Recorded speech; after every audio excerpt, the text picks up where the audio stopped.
Meanwhile, in the celestial realms, a conversation was taking place. Manu and Nabu were speaking to Enki about Enlil.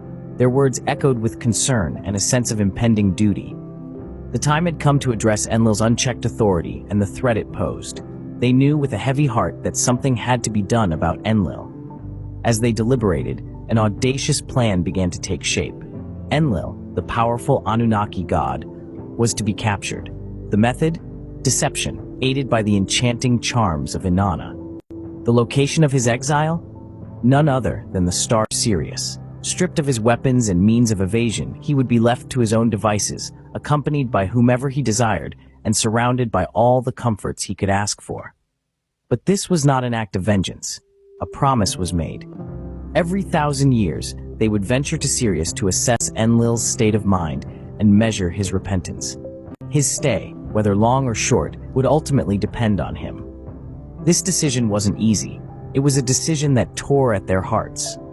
Enki, Ninhursag, and Inanna bore the weight of this painful resolution.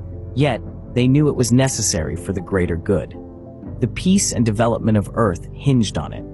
The human beings, the inhabitants of Earth, were the main consideration in this decision. They were the ones who needed protection and a chance to progress. This act was essential for their salvation and the preservation of life in the binary solar system of sun and dwarf. Enlil, for his part, never sought the dark despite the promises he made to his children and wife. His fear of the dark was far greater than any benefit he could derive from it. Thus, the fate of Enlil was sealed. His banishment, though painful, was accepted by all, including Alalu and Anu.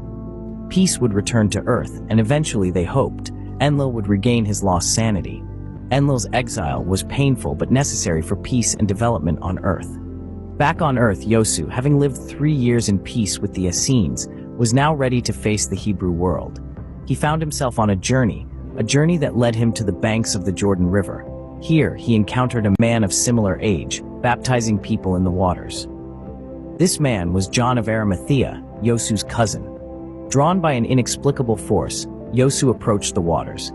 He engaged in conversation with John, their familial bond evident in their exchange.